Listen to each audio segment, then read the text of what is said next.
Sometimes you have to do that because the easy challenge is one you'll get lazy with. The big challenge gets you hungry. Oh, how the tables turn. That's a heavy topic. And we need to focus on that. If not for yourself, then, do it for your children. Black book is in the Hey, Black book. Men talk, black book.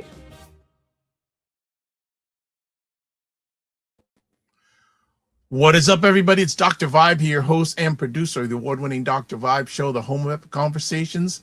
And I'm the host of Epic Conversations, 2018 Innovation Award winner, 2020 Best Podcast News Award winner given out by the Canadian Ethnic Media Association.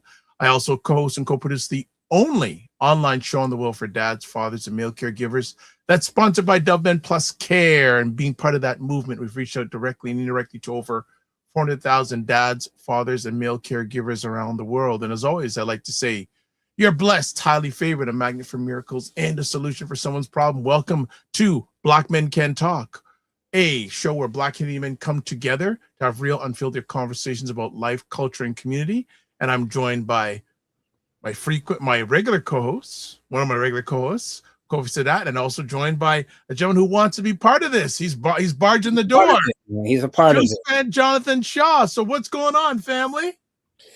Welcome to Black History Month 2026. Yes, I was going to say that, but I know you'd beat me.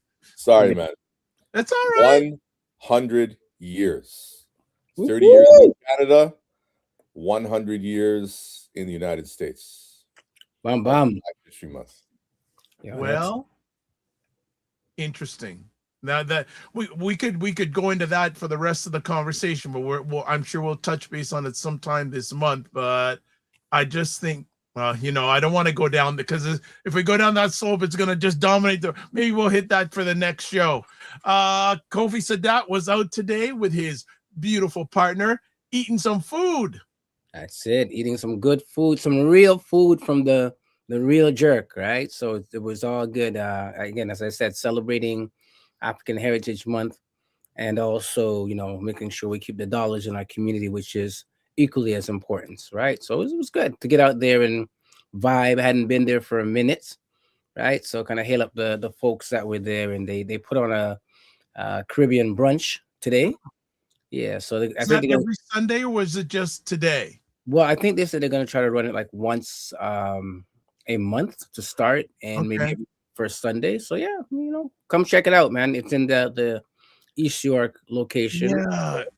Yeah, and this is another conversation for another time, but I have a really good relationship with Roger Dundas of BuyBlacks.com, and every year BuyBlacks.com puts on Black Restaurant Week for Black. But one of the things that he is telling me is there are more and more and more Black restaurants closing. Yeah. Interesting you mentioned that, because I was reading the news the other day, and this is just Canada-wide, saying about 40% of the businesses are going to close. Restaurants here. Yep. Yeah, Black restaurants are closing. Like him and I have regular conversation. Every time I speak, there's another restaurant that's closing. Black-owned restaurant, whether it's here, across the country, like one of his favorite restaurants in Vancouver, Calabash, I think it's called, closed. And Roger's been to over 300 Black-owned restaurants right across this country, so he knows what time it is. So that is crazy.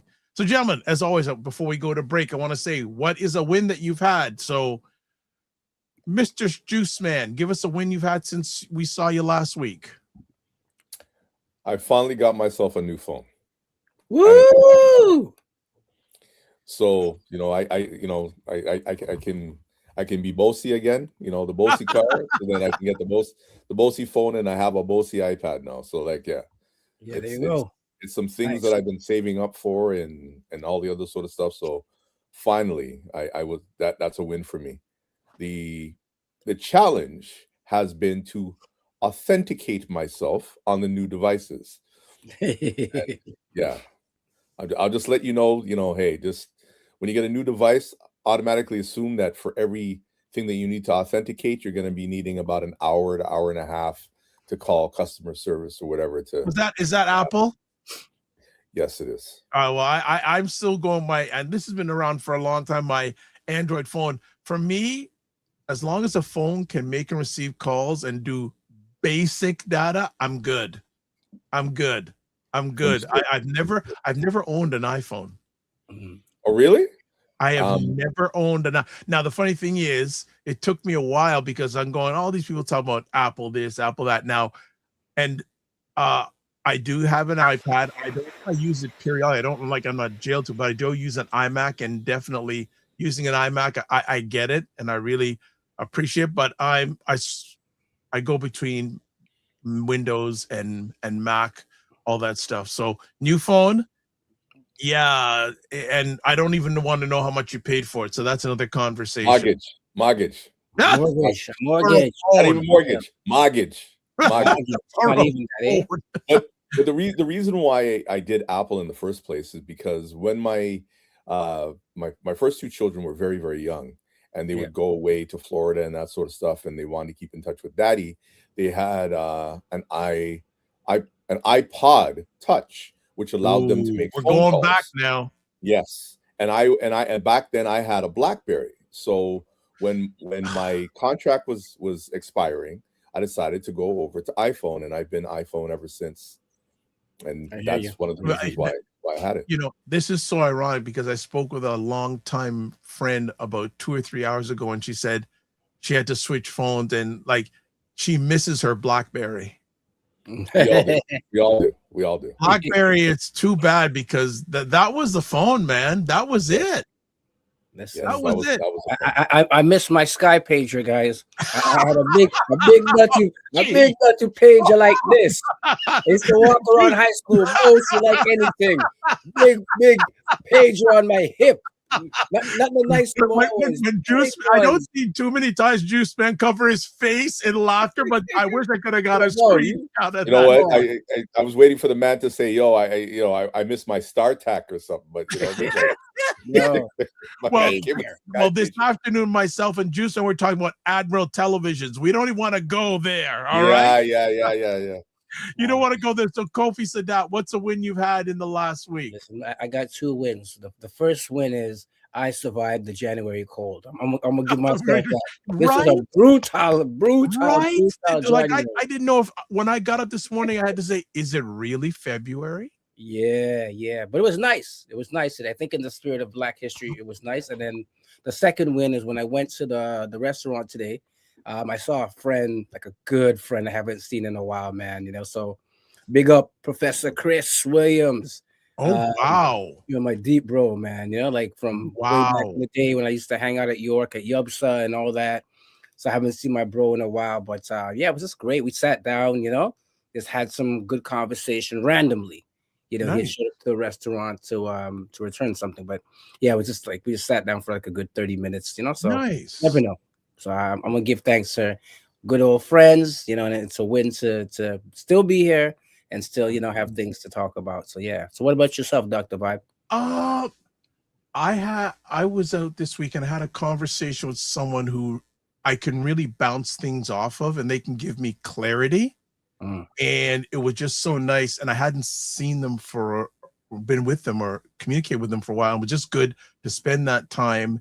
And we were only supposed to get together for a little bit of time, but we overextended, and it was so good to get this clarity. And now it's time for me to take the next step. So I'm just at the final post on, okay, which direction am I going to go with this? But that clarity I got and being able to just sit and bounce those ideas off and back and forth. And it just that clarity was really good. And you know what? And I celebrate weekly. I'm blessed to have on a regular basis now, and it's been a while that I've had it with, I'll mention his name, Roger Dunn, that's the regular, but it's good to see that myself and Juice Man are contacting each other on a regular basis. So we've done it on and off in the past, but I want to be really intentional now to not let go of this time. So I really appreciate it, and supporting him on the show this morning on 98.7. I was listening to it, even though but I said, we won't go there. But it was just really, really good feeling, because I'm feeling in this Oh, look at this. More Job says they still sell pagers nowadays. Listen, don't let me know that, bro. I'm gonna throw away his phone and go back to my pager.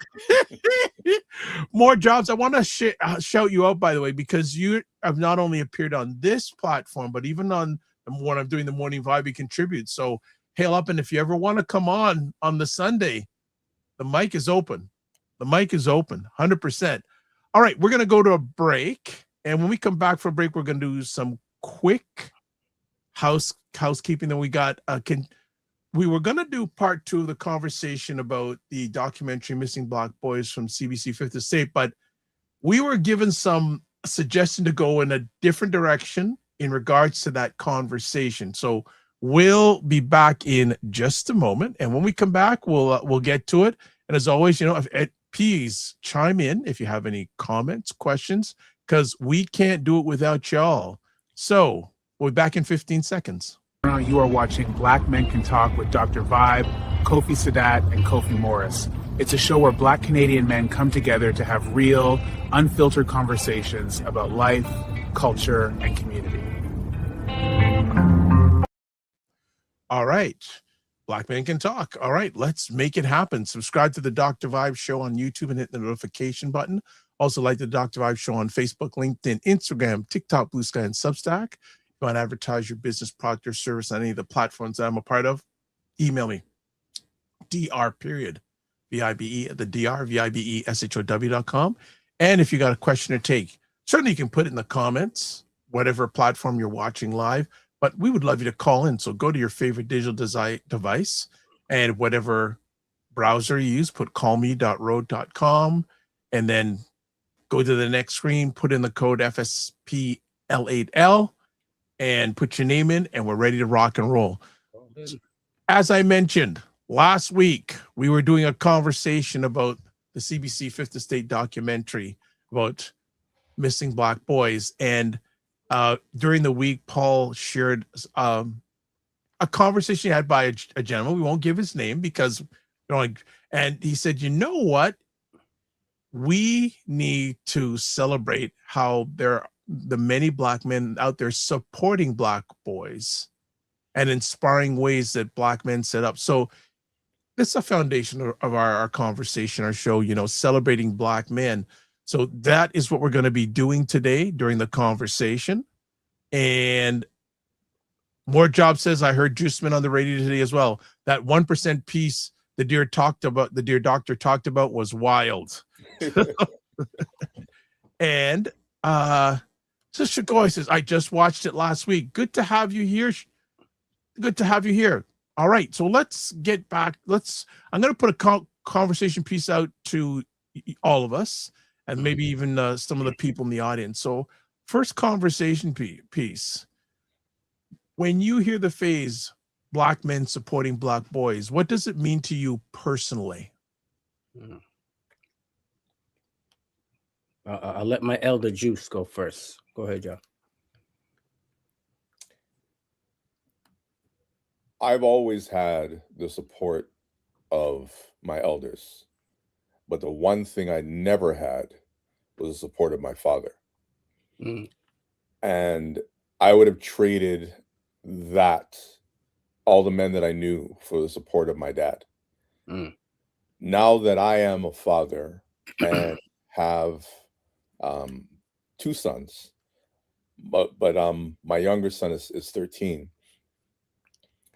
I see how important it is for fathers to be there for their children, especially their young men, as well as I get this warm feeling, like a real community feeling when I see Black men talk to young black boys and it doesn't even have to be in a formal aspect. It can be just be like, boss, pull up your pants. Boss, tie your shoe. Hey, you hungry? Come, let's go get some food. Little things like that. Just little nuggets. You don't have to sit there and lecture, but just they know you're there. You know what I mean? And they know that you see them and they see you. Yeah. Agreed.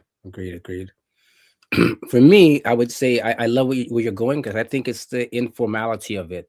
I think a lot of times when we think about black men supporting black boys, we're thinking about just programming, or um, some reluctance because, again, I don't have everything together. I'm not perfect and whatnot. And I was just reflecting with somebody this week around when we were younger, how you had, let's say, the men them on the block, the older men them on the block, or what I mean, and there was always a sense of care and protection. So if they saw you slipping, like you're cutting class, or they don't know where's the PA there or not, but like, what are you doing around here? You should be in school. You know what I mean? And I think that that sense of protection, even if, let's say, there was a contradiction in some of the actions that they were doing, they were always looking out for you to make sure that you weren't also walking that path, right? And for me, that support started early. You know what I mean? Like I said, within my own family, I should say, I've had, or I have, I'm the youngest of 8, the youngest of 6 boys. So I've always had that sense of protection at home. I'm always the youngest, but then when I was on road, I had many other older brothers, and then it turned into uncles. You know what I mean? And I'm not talking about biological, I'm talking about community based. So I think that whole support piece really is a critical role in our rites of passage of as black men. But on the other side of it, nowadays, I think, for various reasons, we don't see enough of that. That enough of, like, pull your pants up, but said with love and not disrespect. You know what I mean? Or, yo, Reg, tuck your shirt in. How is it? Or, you shouldn't probably use that language, but it has to be said with love, and and do that. So yeah, but the support, I think, is just something that we naturally do when we're in tune with who we are and our natural ways. But yeah. Yeah, you touched a little bit lightly on who showed up with you for you when you were a boy. How has that showing up when you were a boy shaped you as a black man you are today? Wow. For me, I would just say this, that I had a wealth of black men around me because my mother is one of 13 children. Mhm. So I had a bunch of uncles. Yeah. So, and they were all into something different. So my uncle Dennis, he's the gadget man, right? Mhm. Like, he would take apart radios and put them back together again when he was in Jamaica.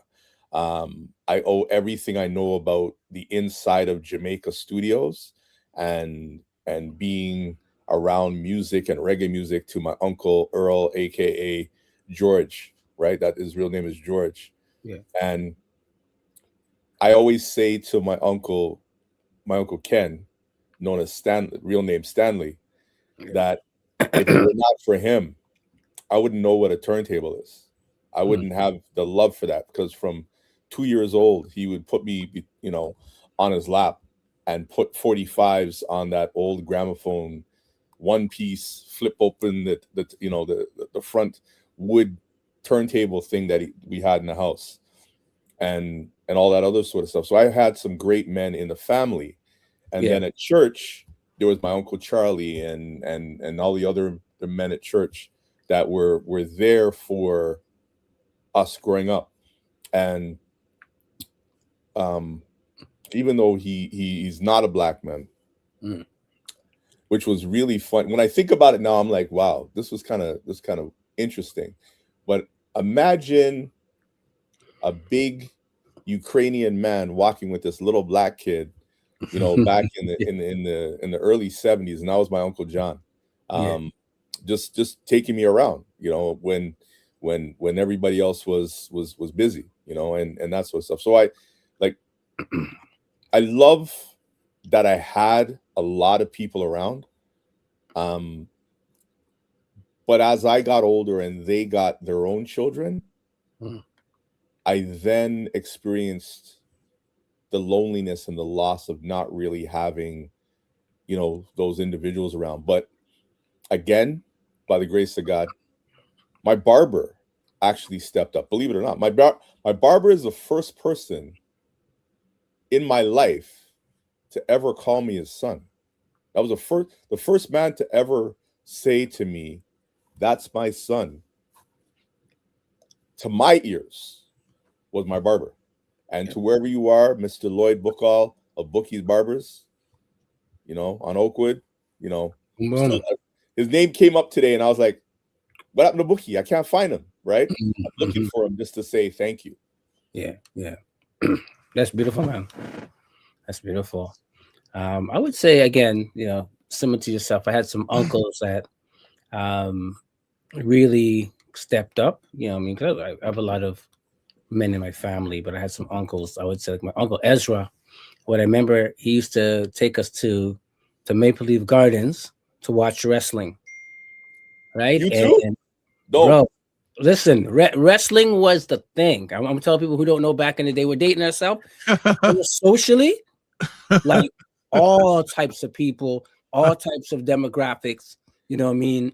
What was your first match? What was the first match you ever saw? Oh man, I don't even remember. Ric Flair probably versus Ricky Steamboat. Ricky Steamboat's still my favorite wrestler of all time. Man. There you go, Jimmy Flies. We going down. The dragon, right? Ricky the Dragon Steamboat. I say that because in hindsight, like when I look back, he took a whole bunch of us, right? And he himself didn't have any children here. His children were in Jamaica, right? Mm-hmm. And it just, when I say it shaped me, because now with the work that I do, you know, and I try to, you know, not try, but I work with young Black boys. I share other folks who are mentoring them, other Black men. So that really shaped maybe even the work and the approach without even thinking about it. It's just like a natural thing. Like, hey, Uncle Ezra's coming to pick you up. Even when your parents couldn't come, he's going to drag a bunch of us down there. And funny enough, I pass that love for wrestling to my children. They love it. My youngest, trust me, my youngest, oh man, he's all over it. That's one of my things I need. You got it. That's one of my things I need to do is I need to take him and his friends to oh my. So, but you know, again, it just shapes you and you don't even think about it. But yeah, the whole piece around the community uncle.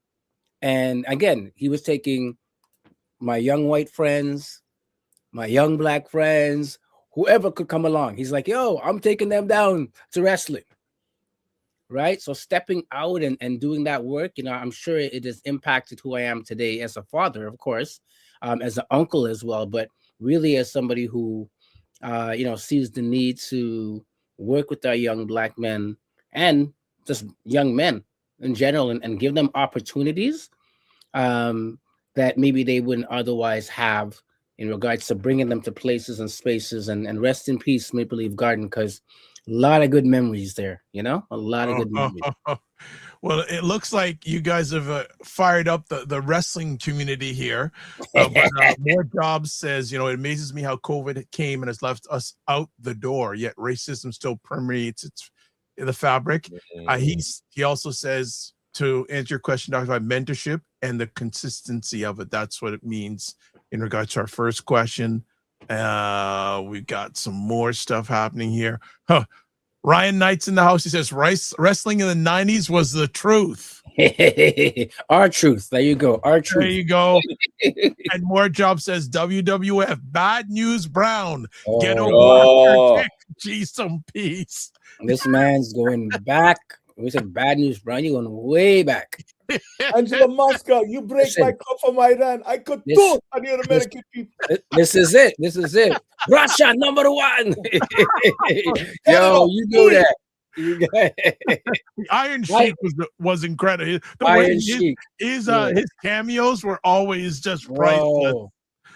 Stereotypical a little bit, but priceless. Yeah. All right, let's go. And thanks for the audience for chiming in as we continue on. Let me ask both of you, can you share a specific moment when you realize, quote, I need to step up for our boys? What triggered that? I don't, for me, I'll answer. I don't know if there was a particular moment, but there was a realization that a lot of my children's peers, young black boys, didn't have um, you know, fathers in the homes or recognizable that I saw black men in their lives. So it was always just one of those things that we're just, gonna take a bunch of people, a bunch of young black boys, and whatever experiences of support, even hanging out at the house, whatever the case is. I recognized that there was a need, to kind of step up, just to have that presence. That for a lot of them that I found was there was this struggle with the mothers, in the sense where when they started moving into, like, the 12 to 13, there was like a little bit of pushback, because you want to exert yourself as a man, which is part of your rites of passage, but exert yourself. But then mom is like not understanding, right? And it's not anything else. Or specifically, as I speak to my wife about it, when it came down to wrestling, she wasn't about that. She didn't want to get on the floor and wrestle and do a DDT, right?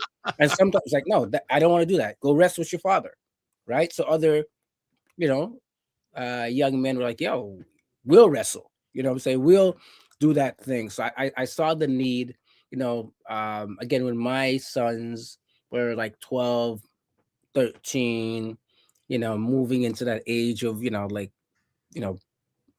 closer to adolescence, right? So that really was a time that I saw. So not a moment, but just an era. I could kind of definitely see there was a shift around that piece. So yeah. Okay. Juice Man. It's gonna sound really weird, but my older sister had a baby when I was about 6, and she had to go back into the hospital. So we all went by her house down in Thorncliffe and basically took care of her firstborn. And that was as early as 6. And the baby bug kind of stuck, because I wanted to be a godparent after that. I wanted to be a big brother. I wanted to, and literally I became a big brother, like big brothers of Canada type of thing. Co-chair of that. For Bowl for Kids' Sake in the early 2000s. I have 18 godkids, and I did not stutter. I have 18 godchildren.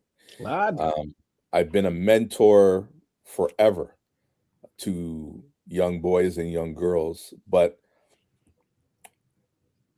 as a cousin, we were always made to take care of our younger ones. Our cousins, I don't know about anybody else's family, but in my family, your cousins were your best friends. Yeah.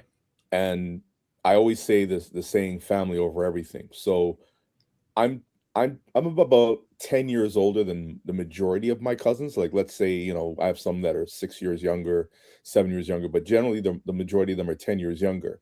And now, I mean, 10 years younger is nothing. But when you're a kid, it's a huge difference. So everybody's upstairs, playing dominoes or cards or whatever the case would be, or out in the backyard doing something, whatever. So we're downstairs, in the rec room, with the AFX racing track and the GI Joe with the Kung Fu grip and the stretch Armstrongs and all the other sort of stuff, and then playing the 45s. By then I had 2 turntables, so they're all downstairs having fun, and we were just just horsing around. But it was really young. Like, I think when you come from a big family, it's nobody has to tell you to take care of your young ones. You just know instinctively that's your job. And it's not like now where my son is like, leaves the empty juice container in the sink and is like the juice is gonna magically make itself, right? Like, that was your job. You had to make juice. Like Tang. You had to, this much water, this thing, and then whatever. Like, I saw the other day that they're gonna get rid of frozen orange juice. I'm like, that was a trauma response, because I'm thinking about all the times in my life I had to warm up that the little container thing. So so the orange juice would come out. Like, that was my job. Like, what are you taking away my job for? You know what I mean? Like, But again, those are just memories. Yeah, so it's interesting that you're mentioning about the whole cousin thing, because I always see, like, in terms of comedy and jokes, where they say white people don't have cousins, right? And black people have cousins, because it's such a thing where whether they're blood related or whatever, right? The whole dynamic of if you sit cousins, down at the table, your family. Period. Your cousins are like your brothers and sisters. You know what I mean? Yeah. In our cultural kind of representation. So when you say cousins, the older ones, that was it, man. It was just a natural thing that they would, they take care of you, or or you take care of the youngers, right? And if anything happened, there was a sense of responsibility that, who broke the thing? What's the pitting it up? Like, you know what I mean? Like, you had that sense of responsibility and connection, right? So that's dope. Yeah. Very if they're 15 cool. years older, if they're 15 years older than you, or a little bit, you became uncle. You guys were no longer cousins no more. You're uncle this or auntie that. Yeah. Good stuff. So I'm going to put up something here for our audience, and I have a question for you. We have a question for you, whether you're watching this live or on replay. Finish this sentence. Black boys need more blank. That's just for the audience. It's not for our panel here. So and I've put that in the comment section of all the places you're watching this live or on the replay. So let me bring up another conversation piece for the gentleman. In your view, what's the difference between being a mentor, being a father, and being a role model for Black boys?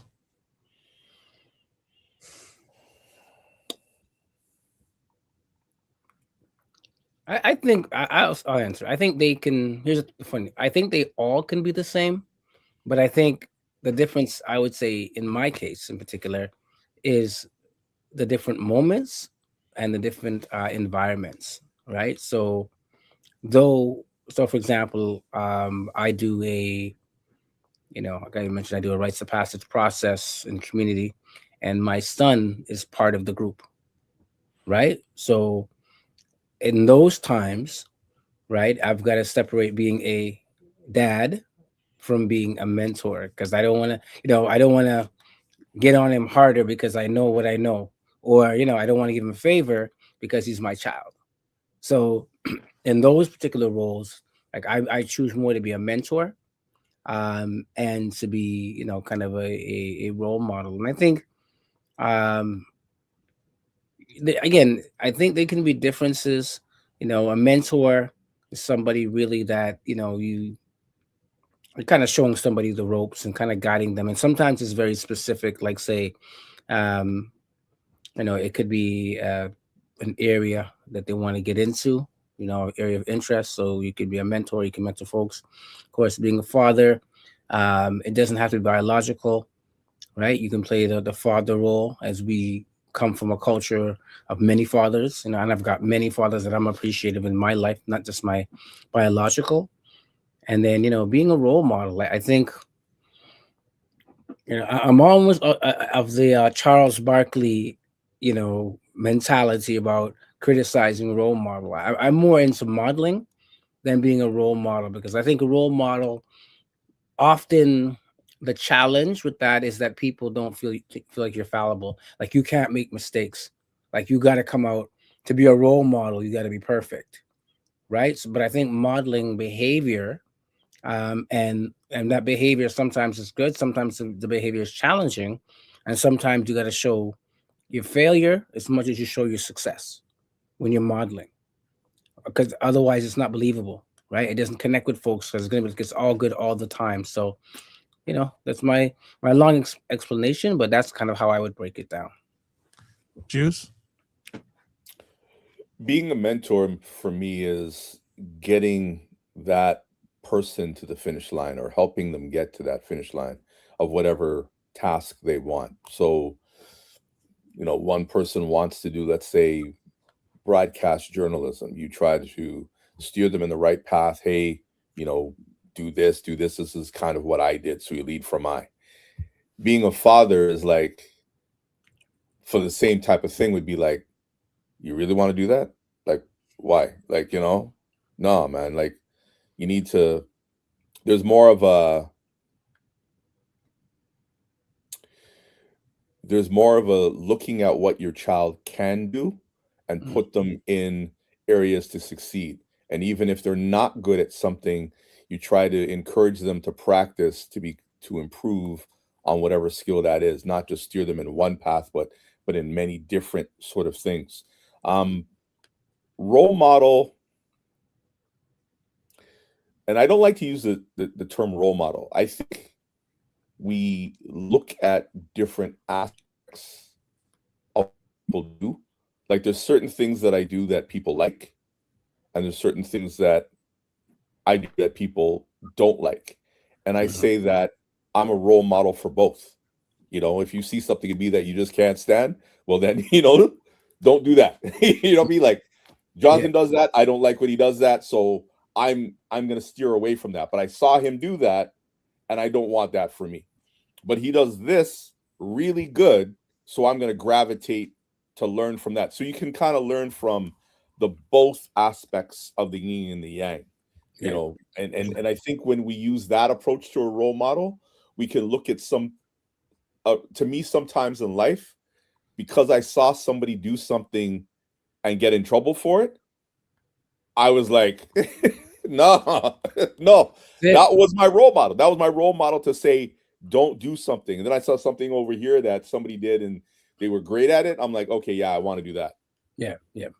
100. Love that. Pierre Dubois on LinkedIn. And Pierre, long time no chat. Hope you're doing fine. Says a role model does not have to be perfect. They can teach when falling short comes up and how to best address that misstep. And then Cinema Cadella, who's usually chiming in on Primetime Saturdays with Isha and Lala. Good to have you here as always. So good to have people on, and keep on sending in the comments and questions. So another question for our gentleman. How do you balance teaching discipline and accountability with offering grace and understanding, especially given the stereotypes Black boys face? I'll go to that one first. Go ahead. Any person who I encounter, I say the same thing. My job is to make you better. And I'm going to do it my way. It may not be the right way all the time. You may not see what I'm doing, but make sure you trust the process. Mm-hmm. So I tell people this, I'm not a yeller. I'm not a screamer. I'm not a person who will embarrass you, but I will make you better than how you are. And if there's something you don't know how to do, just say, show me, and I will do my best to show you how to do it. But there is going to come a time where I'm not going to teach you what to do. I'm going to teach you the scheme in which you need to get it done. So I kind of have more of like a football coach's mentality when it comes to young boys, where it's all about practice makes improvement, not practice makes perfect. And I always say to all my interns or people that are around me, I will take what you can do and make you better. I really don't care what you can't do. I really don't, like, you know what I mean? If like, I don't really care what you can't do or what you're not interested in. Maybe through the process, you'll have, you'll get better at it. But I always look at somebody who has skills and I see what the ball of possibilities can be with them and try to foster that. Like there's some people who they're just shy and they can do so many things in the quiet, but they're just shy. They don't want to do it for a million people and they never probably will. But sometimes you just, I don't think they see what we see in them. So encouragement is very, very big all the time. But I'm not a participation trophy dude either. Like I'm not going to give you something just because you participated. I'll tell kids, I said, listen, do you feel what an L feels like? Do you feel the loss? You lost that game. You lost out on that thing. And I want you to remember this day, because this is what this feels like. But when you become a champion, when you win, I well want you to celebrate that. And when you do win, I'm going to be there cheering you on, saying, that's my son, that's my boy. That's my group. Because I want you to understand what winning feels like and achieving little goals. Like if you could only do 1 push-up, now you can do 10, right? You couldn't crab scratch. Now you can crab scratch. Now you can transform a scratch. Now you can, go behind a microphone. Now you know how to tie a tie. Those are all little wins for, once you've completed it. But that was a big thing. Like for those who have children, they remember. And I mean, I know Sadat remembers this. Yeah. When your kids could tie their shoes, oh my gosh. Oh my God. What? Woohoo. It was like, woohoo. But then you kind of felt for a minute like they don't need me for that no more. Yeah. Yeah. So there's this win feeling, and then there's a loss feeling as well too, when your children or the children that you're helping out get to the next level, because you no longer have to help them with that thing. They become more and more independent. And, birds are supposed to fly. That's what they're supposed to do. That's it. I would say, I always tell people, love is discipline and discipline is love. And we get it mixed up sometimes. We think that if we have to correct our children, right, our young boys, that we're not exuding love for them, right? But we got to do it in a loving way, of course. And I think often what I've found when it comes to discipline and accountability, that the young people that I've worked with or I've encountered just in general, they actually seek that level of discipline and accountability. And why I say that is that sometimes the other side of that is that nobody cares. Nobody cares if I step out and do the bad thing. Nobody cares if I don't go to school. Nobody cares, if I'm not working. Nobody cares if I'm depressed and I'm going to bun weed all day. Right? Because often we're looking at that and saying that. But when you actually step in and say, yo, bro, you really shouldn't be doing that thing. Here's the consequences of that. Right? Let me give you an alternative. Right? There's that. And then accountability. It's a huge thing, because we do a disservice to our young men when we don't let them know there's accountability for their actions, because they're getting, they're doing things in this, let's say, safe matrix. But outside of us, they go on the road or they're with other people and they do certain things and they're not accountable, or they don't feel they have to be accountable. It's a lot of times when people get themselves in trouble, right? And then the other side of, again, the grace and understanding has to do with, I would say, as somebody who has a lived experience, as I was once a boy, of course, but someone who has a lived experience, you give that grace and understanding, because, when I was young, I understand what you're thinking about. I know exactly where you're going to. We say, I know when you start smelling yourself and you're trying to do other things, you know what I mean? We understand that. So we give that grace and understanding. Or you recognize sometimes people are coming from a very challenging situation. And I could see why they would want to be moving in this direction. Or they have influences that can be negative. And you're like, okay, I get it. Yeah, man. I know your older brother used to do that, or the man, or sometimes it's positive, and you push them into that. You know what I mean? So I think there's that piece. And the part around this, and again, giving grace around the stereotypes, one of the most critical life questions we ask in the rights process, especially for young Black people and young people, is, am I really who I think I am? And we ask that question because there's so much, so many other people, so many other things that are telling you this is what a young Black boy is, right? So you gotta, whatever negative stereotype they have out there, this is what it is. And I think one of the greatest challenges for our young Black men is to step out of that box. Okay, I don't want to be a basketball player for life. I don't want to be a rapper, right? Or whatever limited box. The hardest thing is to step out that box and say, bro, you know what? I think I want to make video games for life, right? Or I think I want to do whatever else. And I think I constantly push against the limits of the box, right? And as somebody who has, 3, sons, the boxes are always there that people are pushing at them. And I recognize that very early to step into school. I'm like, no.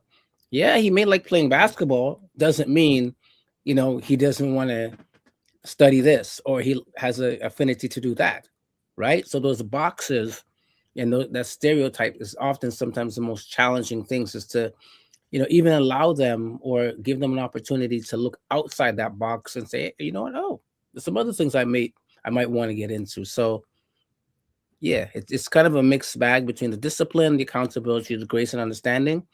But I always say that, I think, we do a disservice to our young men when we don't want to exude some discipline and accountability, especially in a world that's not always, good to them. Okay. Let's go to this conversation piece. What does it look like in your experience when Black men openly love, affirm, and uplift each other and the boys watching them? It's huge to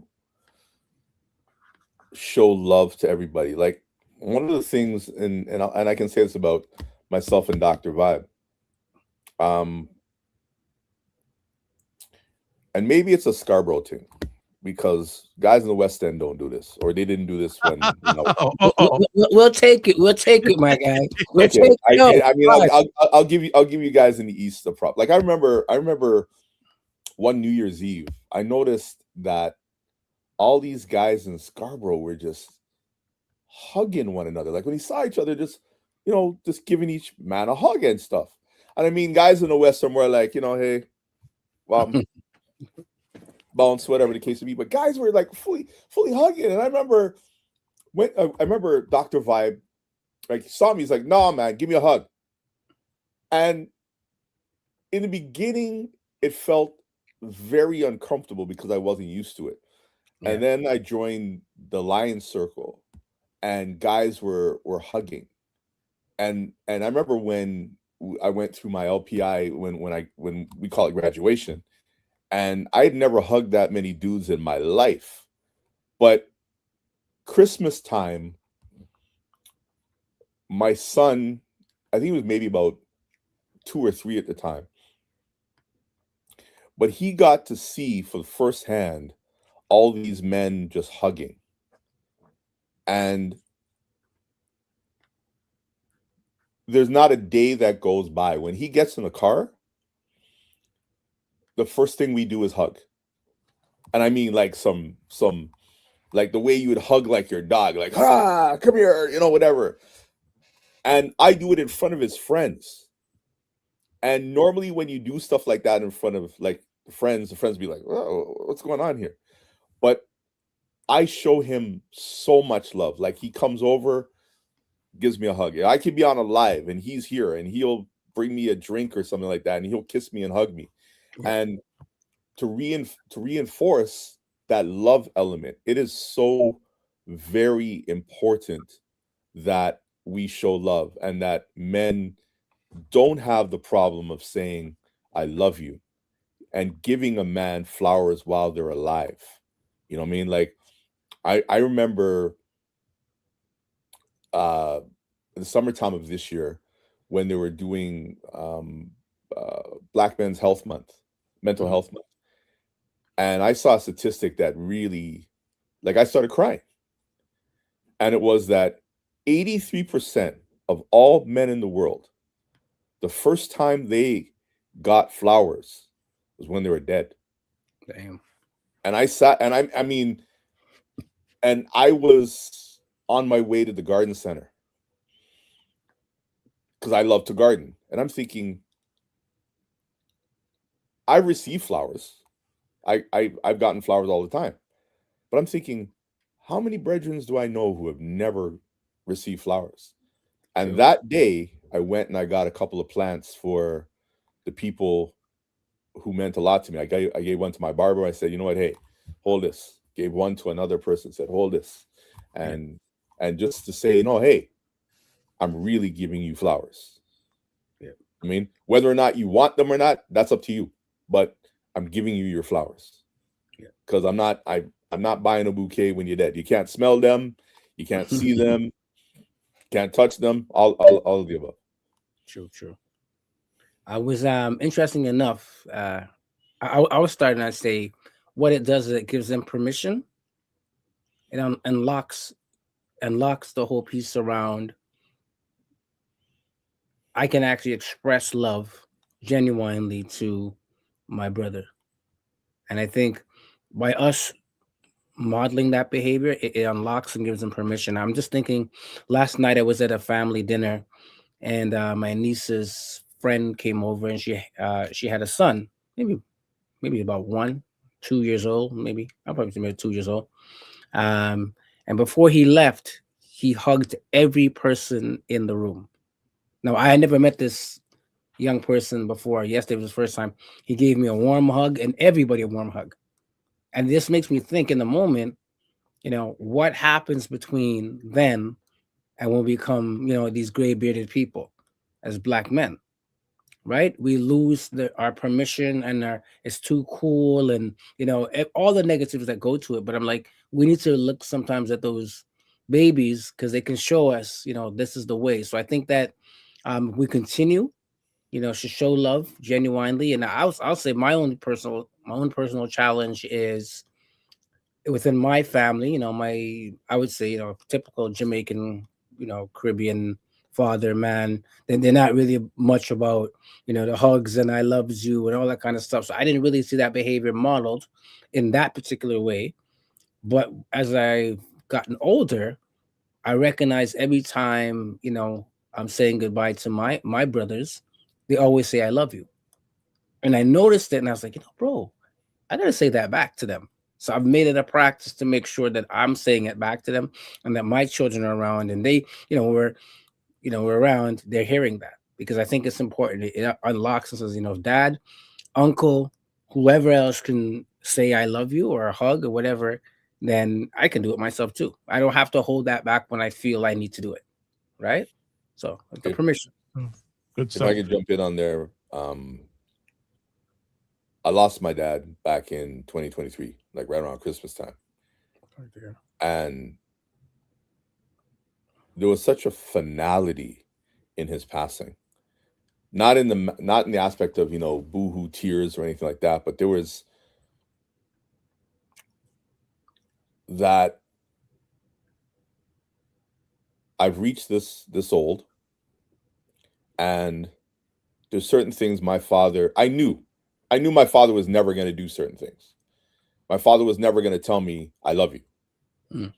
My father was never going to praise me for anything I ever did in life. I knew that wasn't going to happen. But when he passed, there was that, it's never going to happen. I always held out hope. I remember you wait your whole life for certain things to happen. And I remember going by my dad's house, and he had this lemon tree that he would keep outside for, to get sunlight, and then bring it inside. And this thing is monstrous now. You know what I mean? Like, I'm pricking myself bringing this thing in, and I want to cuss every time I would bring it inside. Mm-hmm. But I remember I brought it inside, and he hadn't seen me for a minute, and he's like, Jonathan, give me a hug. And I was like, me? You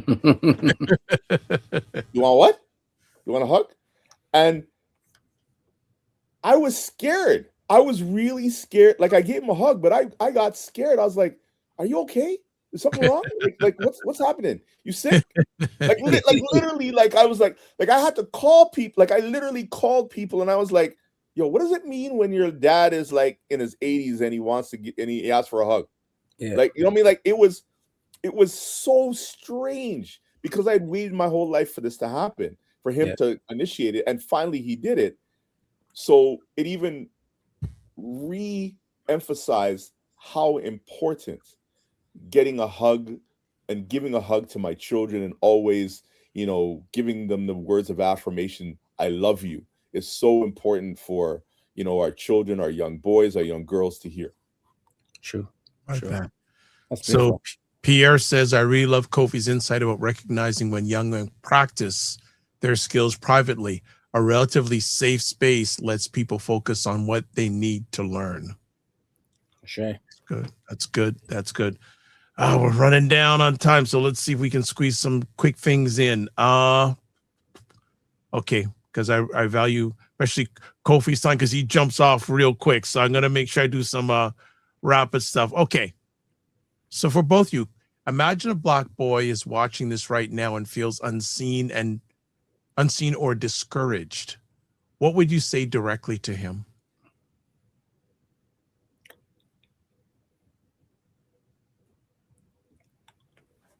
Wow, it's a lot. I mean, of course, we have to know the situation, but my first thing I always say is to find a tribe, find a like tribe. I mean, again, I always say we're never made to do this thing called life alone. So if you can find somebody in your immediate circle, that one person to start with, to talk to connect with, to share what you're feeling. That'd be my first thing I would say, and again, I don't know the extent of, Right. It's a general question. Yeah. right. Yeah. But I would definitely say to find a tribe. And I think it's so necessary that we need to move away from this whole thing of the definition of a man is to, take it all on yourself. I think it undoes us too much. So I would say, try to find somebody. Could be a good friend, could be an uncle, could be a mentor, could be a brethren, on the block, or whatever the case is, right? But share that, share how you're feeling and why you're feeling that way, right? And I think that's a place to start, at least. Juice Man. As a kid who felt the same way growing up, I see you. And I was that kid who never fit in with anybody. I wasn't, I didn't like what everybody else liked. I didn't do what everybody else did. Most of my family, were born in Jamaica. I was born here. So automatically I was not like them. You know what I mean?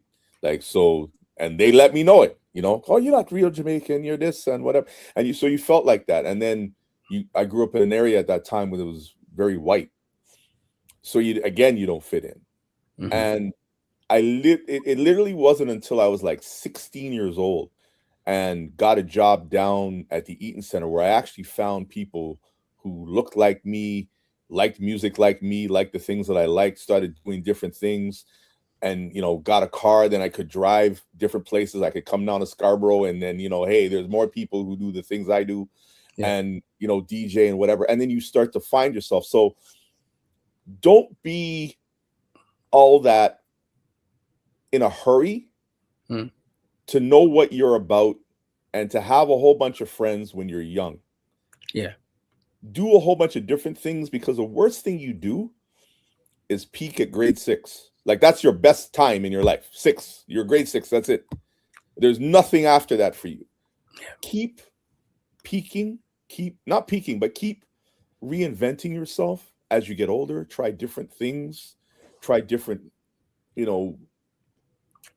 whatever it may be. Just keep trying, keep doing different things, and peak when you're like 70 or something like that. You know what I mean? But straight up, look at Prince.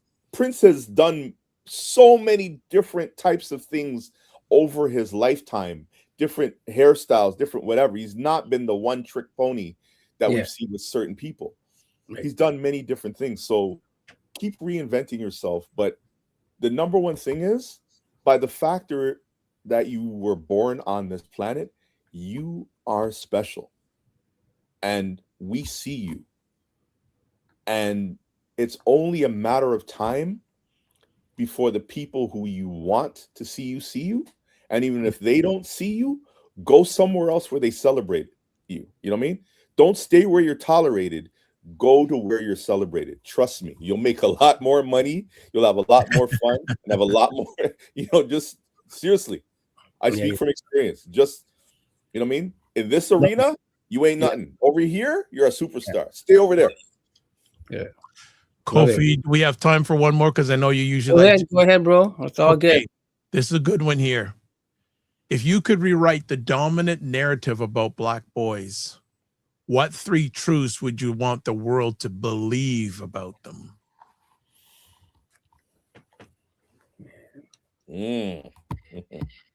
Well, I would say one thing,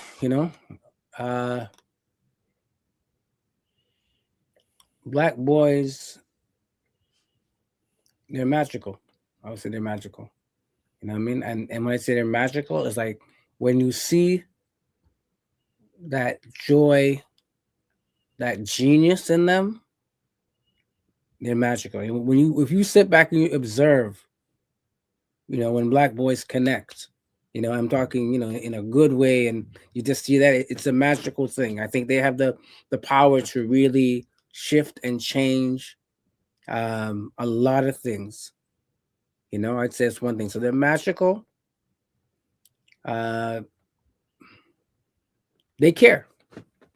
I think I think a lot of people don't think that they care, right? And we got this whole stereotype of YNs and whatever the case is, but they care and they hear, right? I think there's a lot of things that we talk about Black boys, we put on Black boys, we don't believe that they care about school or the way that they dress or how they're seen. They actually do care, right? And it impacts them because they're hearing it all the time, right? So so I think those are 2 things I would say. And as I say that, my son opens up the door. Yes, hello, Black boy. They want to be seen. You know what I mean? And it might sound corny, but I would say that they love. You know what I mean? They love, right? Like we don't see that. We only see stereotypes of everything that it's always about hate and violence, right? But they love and they need to be loved, right? So I'll leave those as my pieces. Juice Man. Number 1, let them lead from a young age. They have wisdom. They have intelligence. Let them lead. Number 2, do not fear their brawn, fear their intelligence. And the last one is teach them everything you know. My mother did me the best thing in the world by teaching me. Like, she didn't know how to be a man, but she told me, I'm going to teach you what I know so that you never have to depend on these things from a woman. She taught me how to cook. Rug hook, macrame, needlepoint. Man, let me tell you, give me 2 knitting needles and crochet. All right. We learned something new. I'll make a hat, no problem. A scarf. All right. Got that around one time. And the number 1 thing, she taught me how to sew. I all used to make track pants to go to gym class and stuff like that, and track jackets. You know what I mean? So love it. Just teach them. Just keep teaching them. On that note, gentlemen, that is a wrap. But I want to say thank you for taking the most valuable thing you have as Black men, your time to hang out with us today, and appreciate it. Kofi Morris couldn't make it with us today, but there's his contact information, getwellstayfit@gmail.com, Instagram, 2 of them, Kofi Coach _, and then Cosmic Wellness Group. Also, there's Facebook, Kofi Coach, Kofi Sadat, nazojam@gmail.com, Instagram, Mooroon, MOOREROO, and still one of the coolest handles on the internet. YouTube, Nazo Community, and Facebook, Paul Osborne. Juice Man, where can people touch base with you? What you have down there, or hey, if you see me on the road and just say hi, just beep the horn, man. I'll turn around and say, hey, what's up? So that's JonathanOshaw.com, and then info@JonathanOshaw. And again, it's JONATHAN not JOH. Oh yeah. We got to make sure. But Right. one thing though, to start off Black History Month, I always forget his birthday and I remember today, so I'm gonna do it on all different platforms. Happy birthday to one of my godsons, Adrian Anderson. Happy birthday. Love you, man. Love you. Love being your Beautiful. godfather. I'm so blessed to have you as a godson. That's a good celebration. We like that. We like that. If you want to touch base with me, the best way, not there. I did it again this week. There we go. This is too much clicking. Toplink.cc/the DRVIBESHOW.com. And then, as always, if you want to watch replays of this epic conversation, the Dr. Vibe Show on YouTube, Facebook, and LinkedIn, and the Dr. Vibe Show website, and also Paul Osborne on Facebook. Okay, we have one more comment here. Cinnamon Canal says, wow, probably says eye-opening conversation. So glad you stepped in, Cinema Canela. All right, and also put some comments, some stuff in the comment section for you watching live on the replay. So there's always engagement offline that you can do with this. But let's finish off with this. Live your life as a dream. If you can dream it, you can make it. Sometimes you have to get small to get stronger. Block assumptions, aim bigger, aim better, aim higher, aim wider. Love, faith, and respect. Don't just manage your time. Manage your energy. Remember to give yourself grace. And if you're not making money, make history. Try to do both, sorry, and make it better. And also want to shout out to Althea O'Hara Stephenson, who favorited this on Facebook. Thank you, Althea. God bless. Peace to all. Keep the faith while good. Peace. Yeah.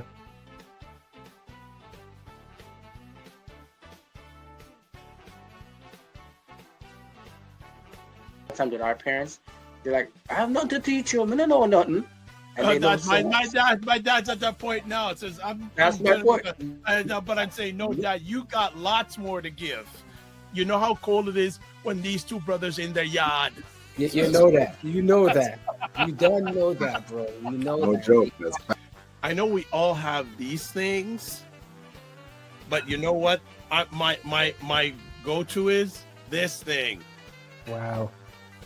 Black book is in the Black Black book. Men Talk, Black Book.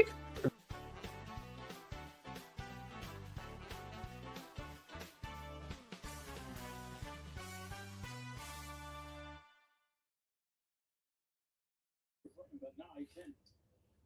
Yeah, this is. Not, can you do like what about like a chorus?